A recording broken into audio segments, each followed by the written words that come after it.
I personally have gone through this before. I think it was in 2011. That was when we started an oil trading business for white products, petrol.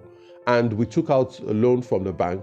And then in the end, we were just working for the bank because the business could only pay back the interest. And after the interest, there was very little profit. Even sometimes we ran a loss. And that's because the cost of capital was too high for the kind of business we were doing.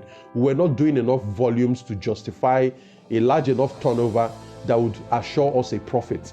But because the cost of the loan we took was too high, we were just struggling to pay back the loan, and that almost got us into trouble.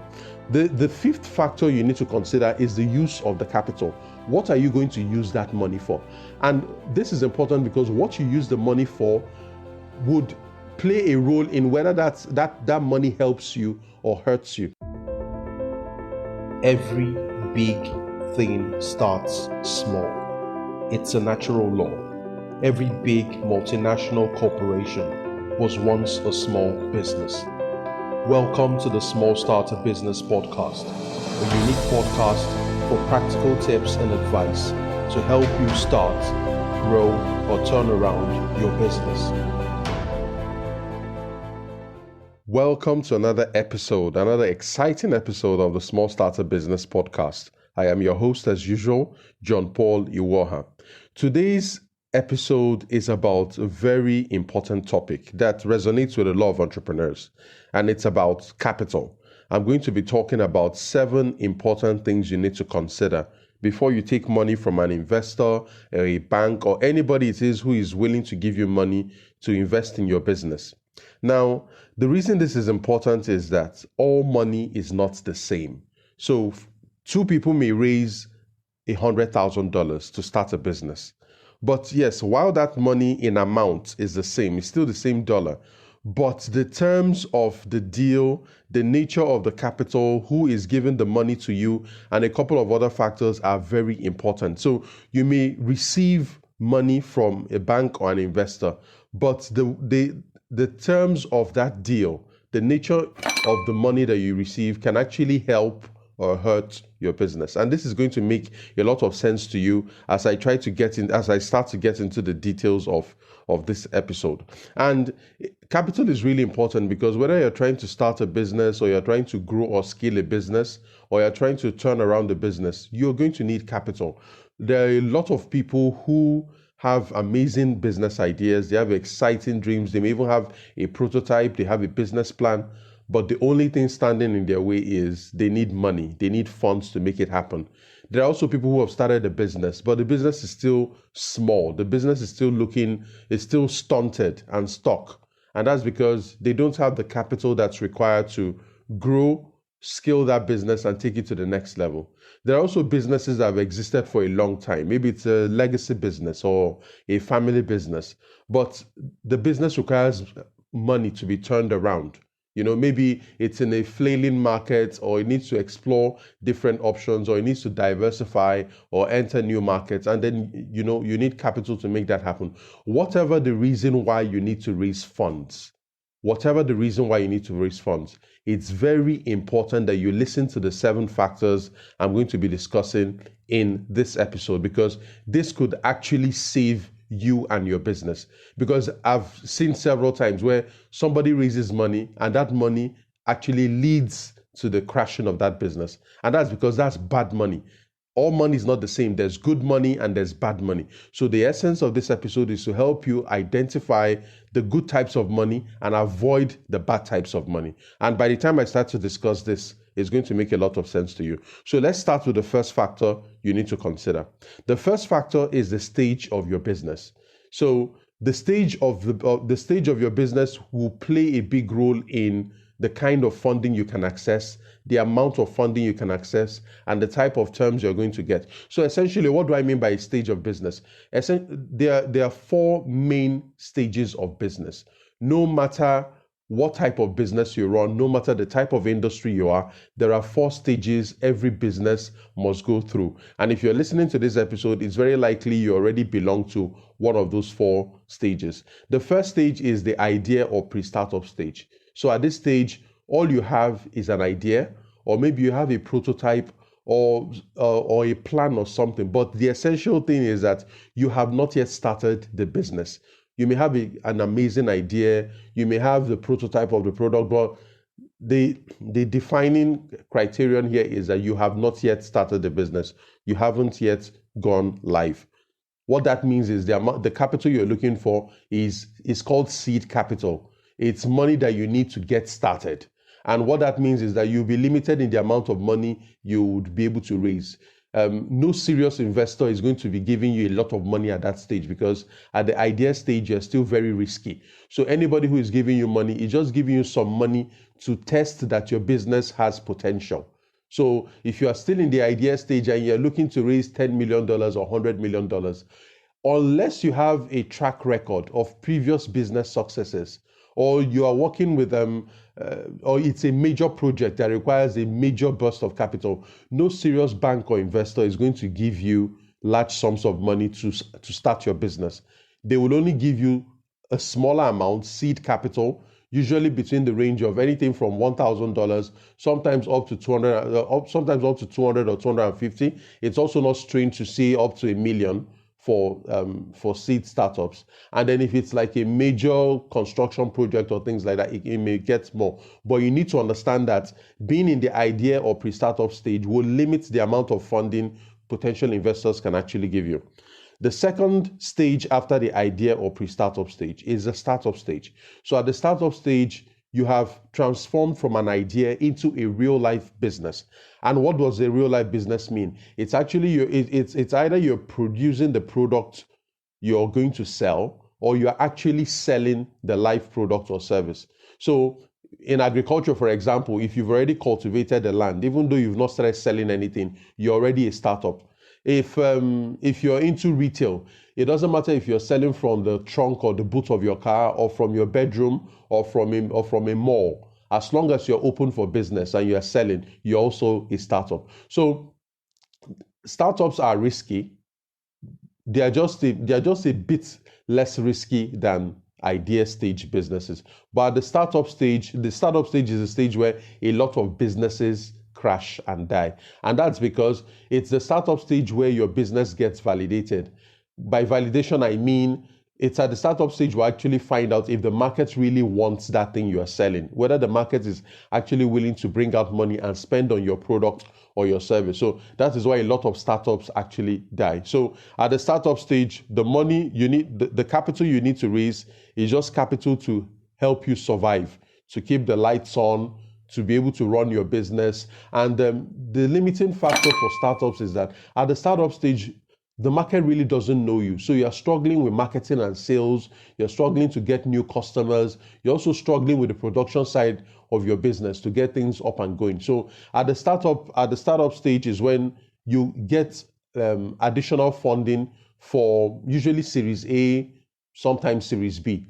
So the amount of money you can raise during the startup stage is much more than what you can raise during the idea stage, but it's not that exciting. So at the startup stage, investors and banks are still going to be cautious because your business is still risky. You know, you're not yet making that many sales and things like that. So investors are still going to be cautious when you are still in the startup stage. The next stage after the startup stage is the growth stage. So at the growth stage, your product or service is becoming popular in the market. You're getting more customers. Your sales are growing. You're not feeling pressure to expand your capacity, to produce more of your goods, to expand the service range that you offer. Now, the growth stage is a very exciting stage for investors or banks because what they see is a business that has already proven itself. A growth stage business shows that the market wants the product or service the business is selling. So what investors see is if this business right now is making sales of $10,000, if we pump in more money, they could actually start making sales of $100,000 or $1 million. So that is the scale investors like to see, which explains why many investors and banks do not see growth stage businesses as risky. because it has already been validated by the market, evidenced by the sales and more customers and higher demand that growth stage businesses require. So growth stage businesses are able to raise much more funding as long as you're able to prove that you are in growth. And how do you prove that? We need to see that your sales are going up. We need to see that your customer numbers are going up. We need to now start seeing a lot of word of mouth referrals and recommendations. We need to start seeing that your capacity is under pressure. Maybe you were selling just 100 units a day, and now there's a lot of pressure for you to start selling 500 units a day. So it's that pressure on your capacity that investors want to see, and that is a good sign of a business that needs a lot of money. So growth stage businesses are able to raise much more money. After the growth stage, the next stage of business is a maturity stage business. So a mature company is already established in the market.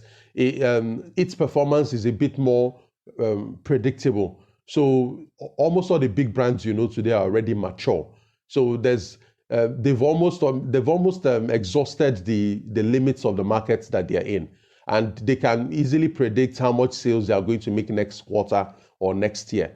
So there's a lot of predictability in mature businesses, and that is why banks love mature businesses a lot, because banks do not like to take a lot of risk, unlike other types of investors like venture capital investors, angel investors, and the rest. So mature companies are the lowest risk, and that is why banks love them the most, because what a bank sees is that this business has been making $1 million in sales consistently over the last 3 to 5 years.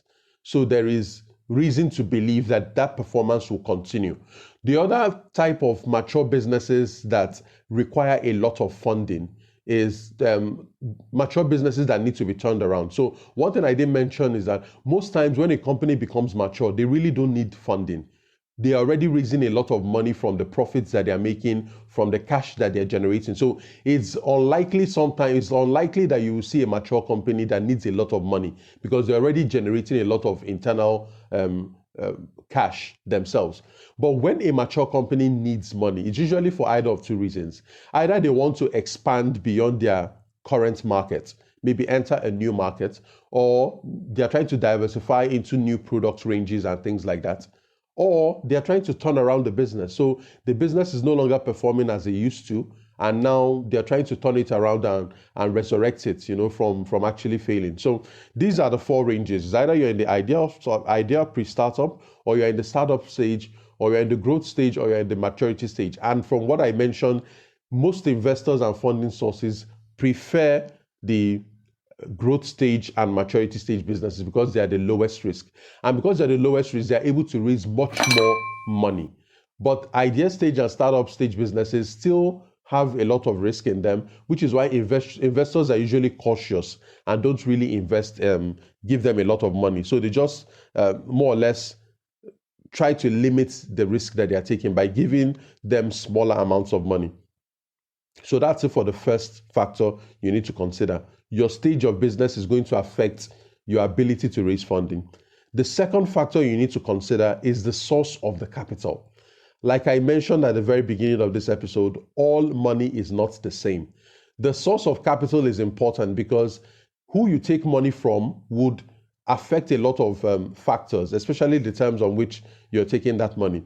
And based on my most recent reckoning, there are up to 15 different sources of capital that range from family and friends, bootstrapping, to angel investors, crowdfunding, up to banks. Even on our list, the banks are the 15th source. And just in case you are new to the Small Starter brand, you haven't taken any of our courses or you haven't checked out our books, I think this would be like a good time for you to go and check out our free course on how to raise funds. So you can discover the 15 different sources of capital on your own. So after this episode, you can check out smallstarter.com/funding, smallstarter.com/funding, and you'll be able to learn what these 15 sources of funding are. So, but that's not the topic of this episode, but let me give you a summary of what these 15 sources are. They are broken down into informal, semi-formal, and formal sources of raising capital. Informal means you're raising capital from yourself, maybe from your savings, maybe from your assets, or maybe you have a job and then you're running a business on the side, and you're using part of your remuneration or salary from your day job to support your business. Informal sources could be family and friends, people within your network, people that you have influence with, people who like you and trust you. Informal sources could also be people that those people recommend. So essentially, raising money from personal funds or from the funds of your network is a very good source of funding. And not surprisingly, most of the big companies raised money through this source. And this makes sense. If you remember the first factor I talked about, if you're in the idea stage, investors see you as risky. So most people are not going to be willing to invest a lot of money. But the people who will likely give you money at the idea stage are informal sources. So Facebook, Mark Zuckerberg raised money from his parents. Amazon, Jeff Bezos raised money from his parents. Most businesses you find at the idea stage don't normally raise money from banks or from formal investors. Usually they raise money from their informal network. And the reason is that because they are risky, a lot of formal investors do not pay attention to them. The second category is the semi-formal. So I would consider things like angel investors, crowdfunding, and a couple of other options as semi-formal sources. So these are not formal sources of raising funding, but they are not as strict or as risk averse as formal sources of raising capital. So the easiest way to raise money is from the informal sources. The second easiest way is from the semi-formal sources. And like I mentioned, you're going to get a lot of information on these sources of capital in our free course or in our book. So the free course, you'll find it at smallstarter.com/funding.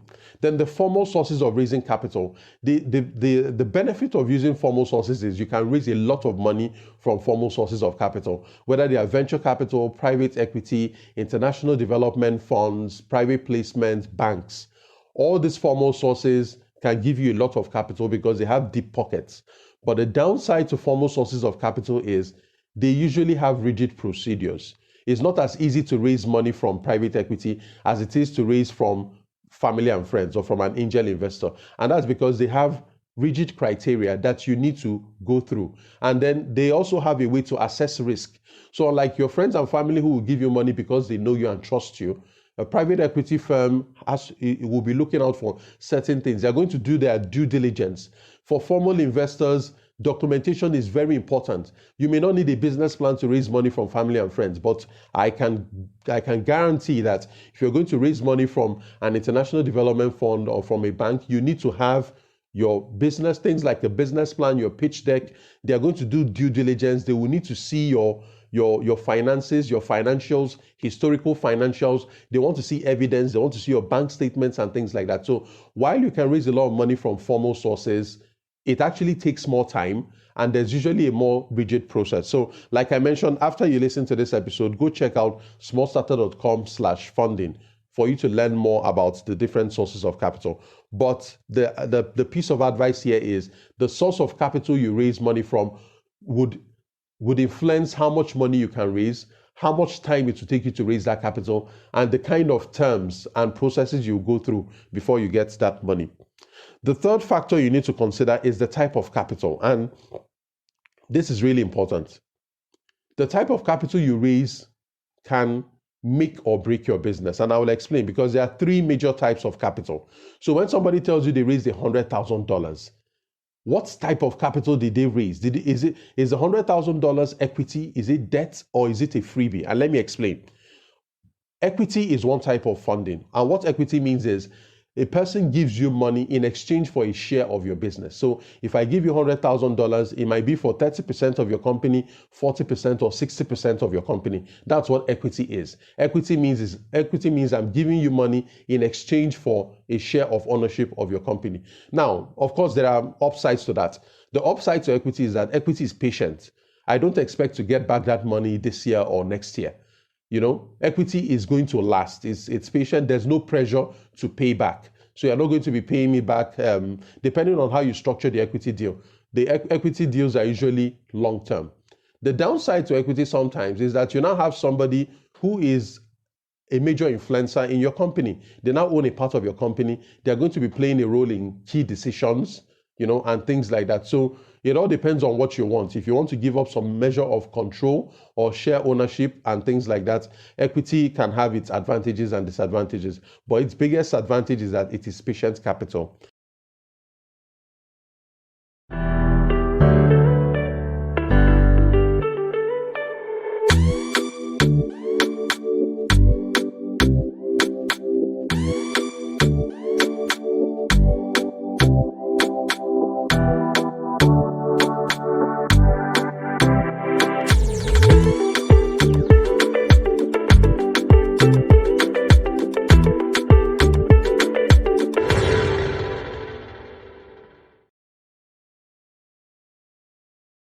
The second type of capital is debt, whether you call it a loan or a bond or whatever it is.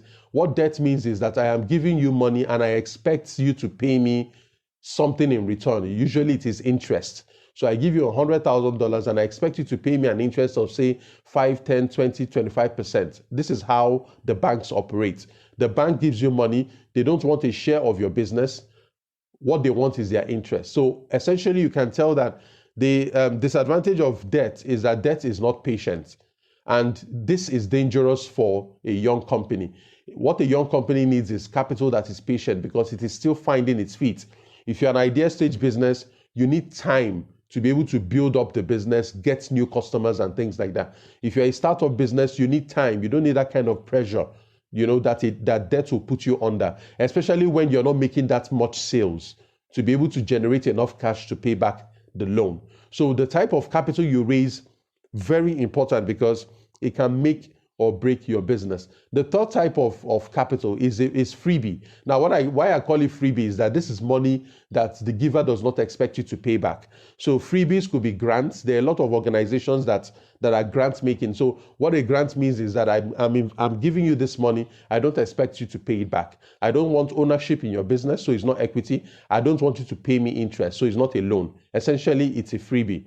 A grant could be a freebie. It could be a donation from maybe as part of corporate social responsibility, or maybe donation from the government or whoever. It could be prize money. Maybe you participated in a business plan competition or a pitch fest or something, and maybe you came first, second, or third, and then you won money. That kind of money is freebie funding. You can use it to build your business, grow your business, start your business, and the person who is giving you that money doesn't need it back. Now, each of these types of funding have their pros and cons, like I've explained. Freebie, for example, what it means, the thing with freebie funding is that, yes, there's free money out there, but the competition is fierce.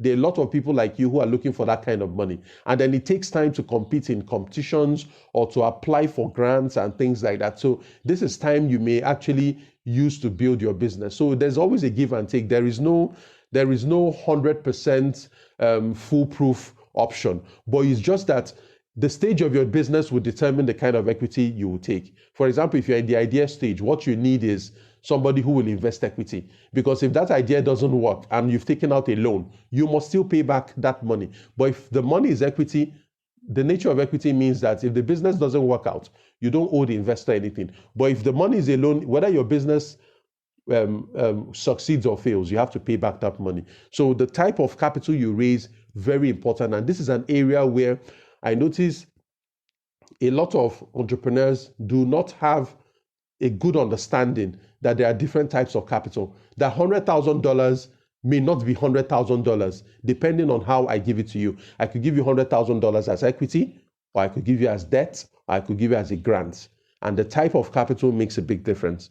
The fourth critical factor to consider is the cost of capital. Now, capital usually comes at a cost, except you're getting freebie funding.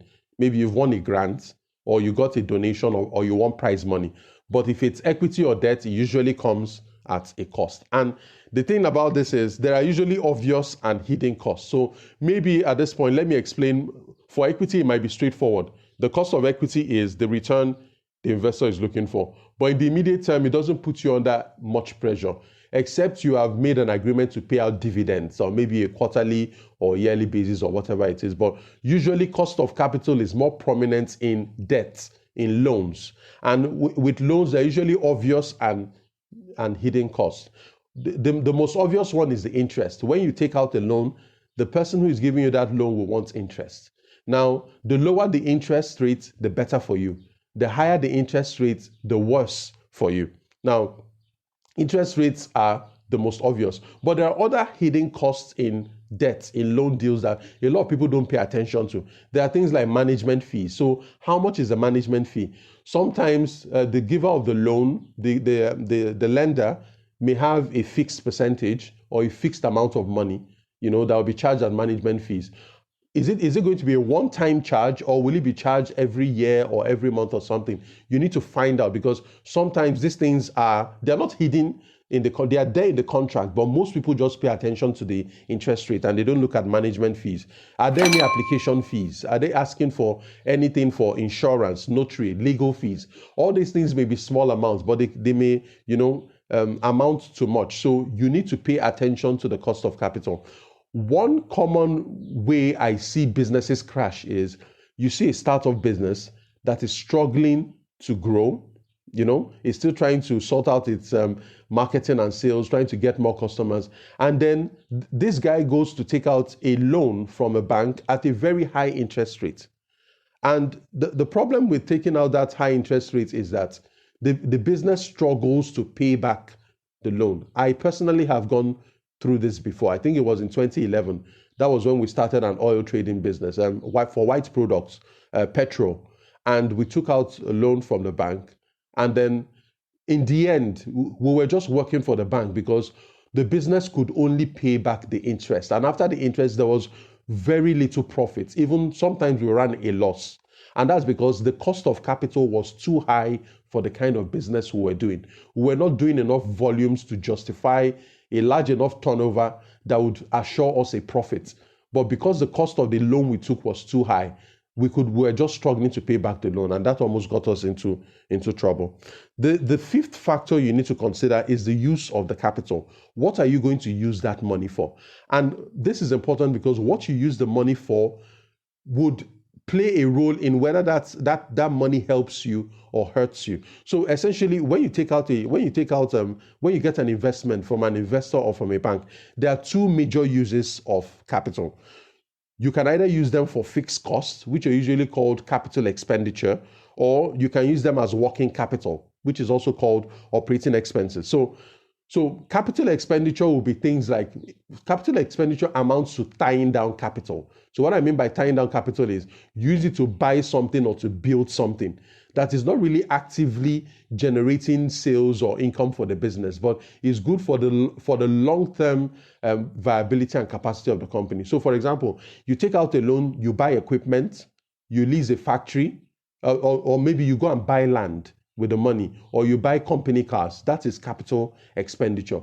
You are tying down money in the business that will not really help in the short term, but will help in the long term. So that's what capital expenditure is. Now, if you are looking at taking out money for capital expenditure, there are certain signals you need to look out for.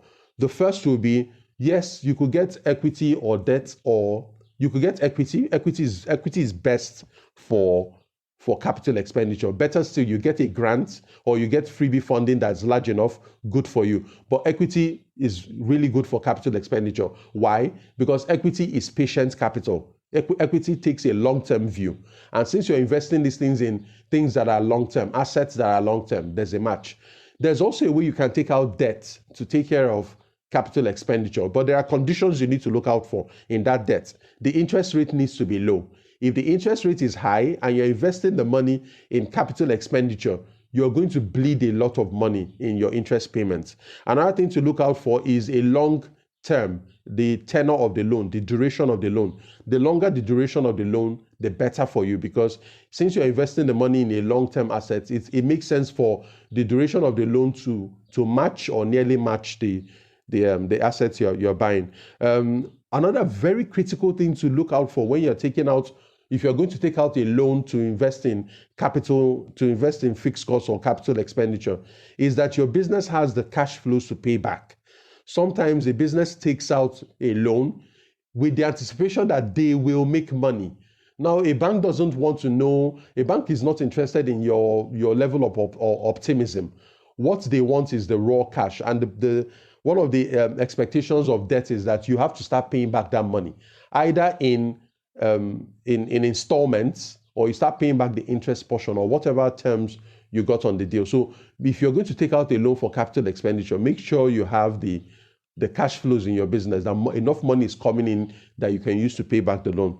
The second thing you can use capital for, like I explained earlier, is operating expenses, working capital. So working capital is what you use to run your business, what you use to buy raw materials to make your products, or what you use to buy goods to sell, or what you use to pay your employees. Working capital is short-term capital requirements. Things that you use to take care of things from a month to month, or maybe within a year. These are the kind of short-term requirements that you can do. So if you are able, if you get now, maybe what I should mention here is that for working capital, if you're just raising money for working capital, taking out equity may not really make sense, because you have short-term needs, right? And then you're taking out capital that is going to last for a very long time. And what it now means is that you're going to be giving up some level of ownership in your business just because you want to get some money to run your business on a month-to-month basis. So for short-term capital requirements, taking out a loan makes a lot of sense. And that's because the bank is not going to take a share of your business. If your business is making enough sales and turnover, you can actually take care of that loan. So for many banks, you would see many of them actually provide facilities that take care of this need. They have revolving loans that revolve every 3 months or 6 months or something like that you can use to take care of your operating capital requirements. So if you're going to raise a loan for operating expenses, there are things you need to look out for. You need to make sure that you have proven sales, that the money the debt you are getting, you're going to be able to use it to turn over enough in your business to make profits. If you just take that money and it sits in your business and you are not selling, at the end of the month, that money is going to cost you something. So you're going to pay interest, even though you've not done business with the money. And also try not to tie down capital. Sometimes you take a loan and you use it to invest in goods, and your goods are not selling out. So that could be another way too, where you take money and you're paying for the money, but you're not generating any income from that money. And also, even if you have a higher interest rate for operating expense loans, it makes sense. As long as your business is making enough turnover, you should be able to survive. Now, the sixth factor to consider before you take money from an investor or bank or whoever is the terms of the capital. And let me explain. Whenever you're raising money, there are three things the investor or the bank is considering when they're giving you money. They're looking at risk, they're looking at the power, and then they're looking at money. I will explain each of this. So in terms of risk, they're asking themselves, who bears most of the risk? When an investor gives you money, they want to be sure that they're not taking more risk than they should. So if they can, they are going to push most of the risk to you.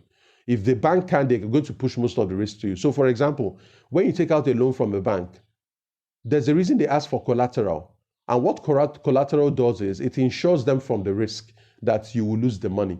So if you give them collateral, which could be a house or something that has value, what it means is that if you cannot pay back the money, they have the rights to take over that property and sell it to recover the money they gave you. So they've transferred the risks to you by asking you for collateral. Another one too is preference equity. A lot of entrepreneurs, especially people who are new to the game, don't understand that equity too there are different types of equity. There's preference equity and there's common equity. So the one most people know about is common equity, where I give you money, I get a percentage in your business. But there's another type called preference equity. And preference equity looks like, it behaves a bit like debt, and it also behaves a bit like equity. So what preference, and there are different dimensions to preference equity shares. But let me just give you one example. An investor gives you $100,000 and wants preference equity shares. Venture capital investors commonly do this. They would ask for preference equity shares. And what it means is that the preference equity will give them certain rights. For example, it may give them a right to have the option of first refusal if you're going to sell the company or bring on board new investors. It might give them rights to compulsory interest payments, like paying a dividend. For common equity, dividend is discretionary. It is when the company wants to pay dividends that they pay dividends to common equity holders. But for some classes of preference equity shares, the payments are mandatory. So you might have 10% preference equity. What it means is that every year you need to pay the equity holder compulsorily 10%, of the investment they put in your business. And preference equity too could be cumulative or non-cumulative. So what cumulative means is if you cannot pay the 10% this year, it rolls over to next year and it rolls over to the year after that, until the business can pay. So even though it's equity, it somehow looks like a loan, like I've given you a loan. So these are ways that investors use to push risk to the other side. And these are the details we get into inside our insiders program. All the courses in there are designed to open your eyes to all of this nitty-gritty that most entrepreneurs don't see.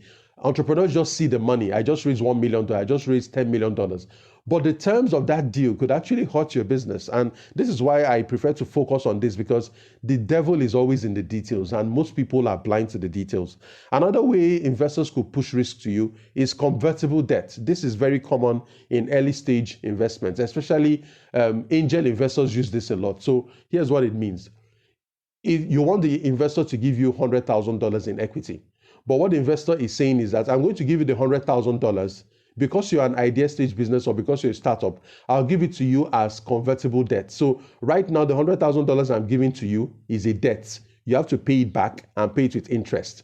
But if your business becomes successful, and by successful, usually is defined by hitting a particular milestone or achieving something, then that debt the investor has given you will convert to equity. That means it now transformed from a debt into equity. So that's a way of the investor shifting the risk to you, because what the investor is doing is that if your business doesn't work out and fails, that means the money he has given you is debt and you must pay it back. Once your business fails, you have to pay back that debt. It's an obligation. But if your business succeeds, the investor benefits in the long term by converting it to equity and getting much more return than they would have if they maintained it as a debt. So this is a way of pushing the risk to the entrepreneur. Another way too that the risk can be pushed to you, which banks commonly use, is a floating interest rate. So you take out a loan with a bank. Now the bank knows that with the way the economy is going, something may happen and the interest rates may go up. Now if the interest rate goes up and the loan they've given you is at a fixed interest rate, the bank loses.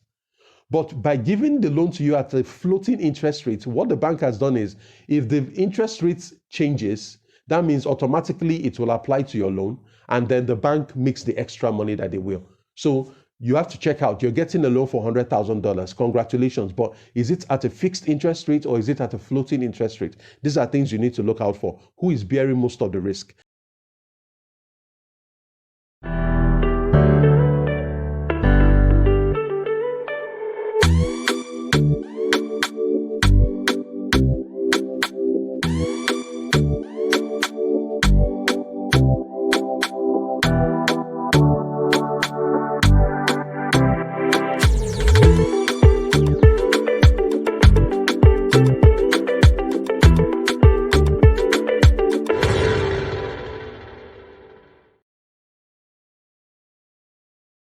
The second thing you need to look out for is who has most of the power.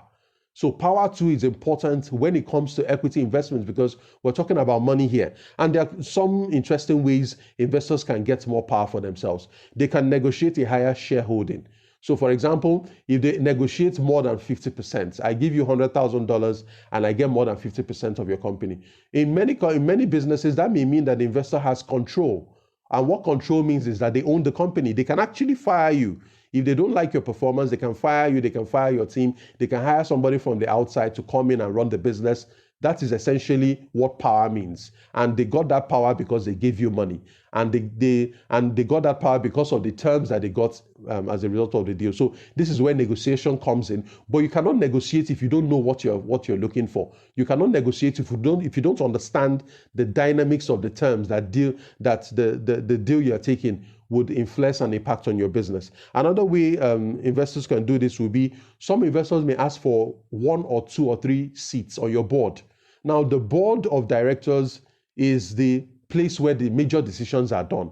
And if an investor has board seats, it means that they have a seat at the table. They can influence major decisions about your company. They can influence your strategy. They can influence future hiring decisions about somebody you want to bring into your company. They can influence strategic opportunities like partnerships and things like that. So these are power plays, and it's coming about because the person is giving you money.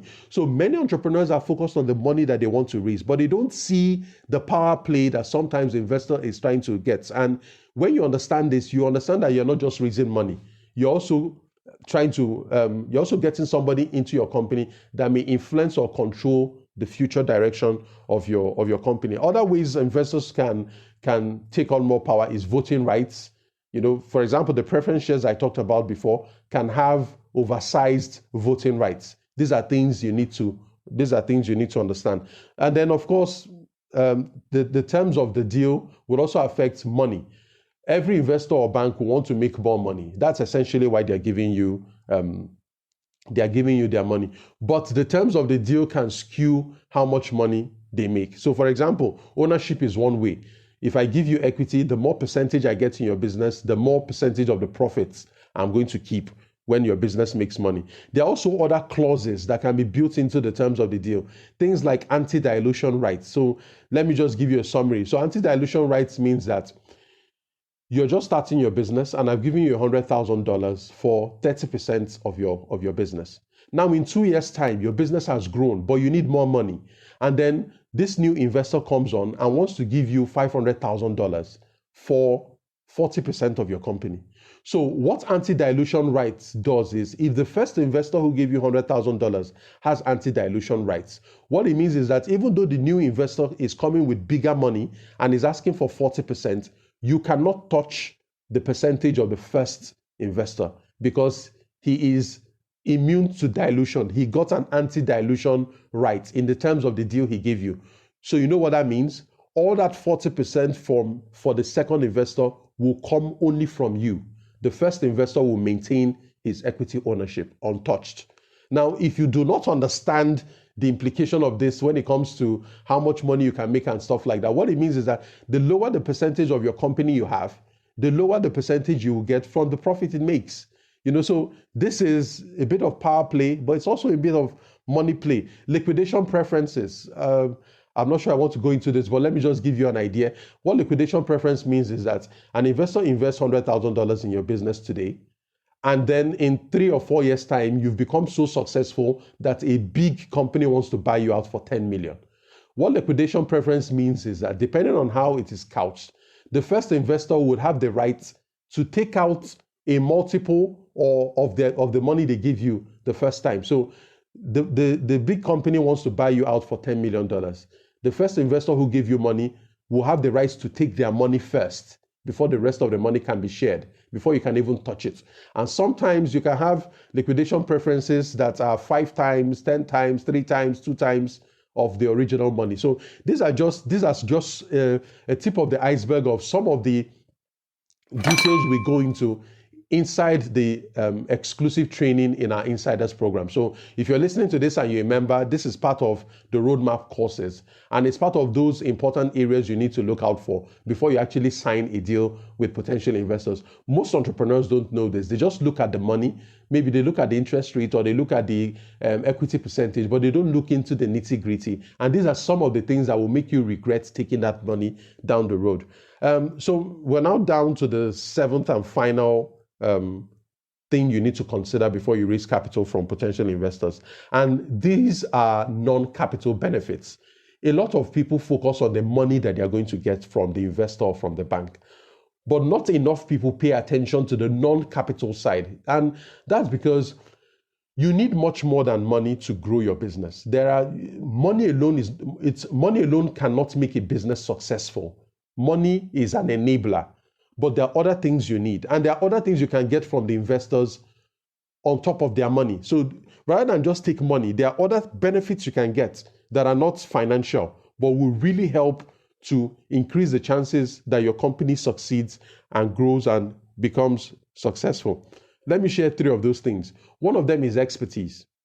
I would rather take money from an investor who is very experienced in my industry, has built something successful in my industry, and has, that's the knowledge, technical and market knowledge and business knowledge of my industry. I'd rather take money from that investor than take money from an investor who is just giving me only money. And that's because when I'm taking money from somebody who's done it before, who understands the road ahead, the person can play the role of an advisor. The person can help me in major decisions that could actually make or break my company. The person could help me in strategic choices I may need to make. The person can play the role of a coach, the role of a mentor. These are things that are taken for granted. But if you have to look for a good coach, it will cost you money. But if you can get a coach and an investor in one package, that's a lot of benefit. So you need to look at it. If you have competing offers, I would suggest and recommend that you take the offer from the person who can give you additional benefits in terms of expertise. Another non-capital benefit is relationships. I would rather take money from somebody who has a network, who has contacts, that would connect me to solid people who can become employees, players, that will connect me to good suppliers, who can really help my business and help me to secure my supply chain. That I would rather take money from somebody who has contacts that will introduce me to distributors that will help to move my product. I would rather take money from an investor who would help me build strategic alliances and relationships that will help to grow my business. So money alone is not enough. Money alone cannot build a business. There are other things you need to build a business. And if that is going to come from somebody who is giving you money, that means you are getting two for the price of one. The other non-financial benefits that I think is really important is access to follow-on funding. I would rather take money from a potential investor who will give me money but has the clout, has the interest and the passion in my business that when I need to raise more money in the future, he or she is going to pitch in and help to get future investors on board. So these are things you need to look out for. Just taking money and thinking that the money is going to make your business succeed is a fallacy. There are other things you need, and what you need to do is just find out, who is this person who is giving me money? What else can they bring to the table? I like to call it the cherry on top. What is the cherry on top of the deal? So they're giving me money, but how else can they help me grow the business? Don't forget, your objective is not to raise money. Your objective is to build a successful business. And if you're going to get anything on top of the money you're raising, then that is a very solid deal. So to recap, there are 7 important factors you need to consider before you raise money from potential investors. The first is the stage of the business. The second is the source of the capital. The third is the type of capital. Not all capital is not the same. The type of capital you raise will play a big role in the success or failure of your company. The cost of capital is very important. Some capital you raise will be more expensive than others. The other is the use of capital. Are you going to use it for CapEx or OpEx? Are you going to tie down the money, or are you going to use it to run the short-term needs of your business? What you intend to use the money for will influence the kind of money you're going to raise. What are the terms of the deal? They are going to be obvious and very hidden ones. And this is where a lot of entrepreneurs make big mistakes, because they do not understand the terms of the deal. And remember, the terms of the deal focus on 3 areas. Who is bearing most of the risk? Who has more power? Who will make more money? So you need to pay attention to this. And then the 7th is non-capital benefits. Why take only capital when you can get other things on top? Things like expertise, things like relationships, things like access to follow-on funding in the future. So I hope this episode opens your eyes to these very important aspects. Most times when people want to raise capital, you just say, I just want to raise capital, but it's not that simple. All money is not the same. You need to know what you're looking for. If not, you're going to raise money that will ultimately kill or crash your business. Now, at this point, there are 4 very important things I need you to consider. The first is, I would suggest that you join our Insiders program. You're trying to raise money to start your business or to grow your business or to turn around your business. We have developed a full detailed course, a roadmap course that leads you from where you are right now to the point where you actually sign the deal documents, even post-deal, managing your investors after you have signed the deal. We have built a complete roadmap that will help you become investment ready and help you become better prepared in raising funding. All you have to do is head over to smallstarter.com/insiders insiders, smallstarter.com/insiders. Go in there, you can take the courses, you will have access to me. You're trying to raise funding, a lot of things are going to be coming up. You need me by your side, you need me in your corner. That's the only way I work with entrepreneurs inside the Insiders program. It's an exclusive community of entrepreneurs who are learning together, building businesses together, networking and collaborating together. Most of us are from within and outside the African continent. So we have entrepreneurs in the diaspora, in North America, in Europe. We have people from Asia. We have people from within the African continent who are building their businesses together. We have people who've done it before. So rather than tiptoe your way into a deal, it makes sense for you to learn the techniques that you need. And what I've shared with you in this episode is the tip of the iceberg. The second of four things I need you to consider is to tell your friends about this podcast. Now, the knowledge you've gained in this episode alone can make a lot of difference when it comes to how you approach fundraising. And you're getting this knowledge free of charge. So I think there is a moral obligation for you to share this episode, share this podcast with your friends. Tell them about it. You know somebody who's trying to start a business, somebody who's trying to grow a business, somebody who's trying to turn around a business. Tell them about the Small Starter Business Podcast. Let them come check us out and get the benefits, the learning that you're getting here for free. The third of four things I need you to consider is to subscribe and leave a 5-star review on this podcast. Now, it's not exactly for my ego. What a 5-star review does is that it helps us rank better and higher in the podcast directories. And the higher we rank, the easier it becomes for people who are looking for a podcast to learn things like this to find us. So the higher we rank, the easier it will be for people to find us. So, but really leave a 5-star review if you like what you're learning from this podcast. If it's been beneficial and useful and valuable to you, please leave a 5-star review. That's the best way you can say thank you. And then the fourth thing I want you to do is you can have your say. If there's something you heard in this podcast or there's something you're going through and you need me to touch on it, there is an opportunity for me to get feedback. You can ask your question and it can get featured on this podcast and I can address your question. If your question is exciting enough, I will feature it on this podcast and address it. It doesn't matter what area it is. I've seen everything. No matter the industry, whether it's a sales question, raising capital, hiring people, building business systems, or even an idea, a business idea you're trying to consider, you can leave a message at smallstarter.com/message. It's smallstarter.com/message. I hope you got your time's worth by listening to this episode. And I can't wait to teach you more exciting things in the very next episode. Take care. Cheers. I hope you enjoyed this episode of the Small Starter Business Podcast. To take our free business courses or join one of our signature programs for special entrepreneurs like you, head over to smallstarter.com to join our private community. See you inside.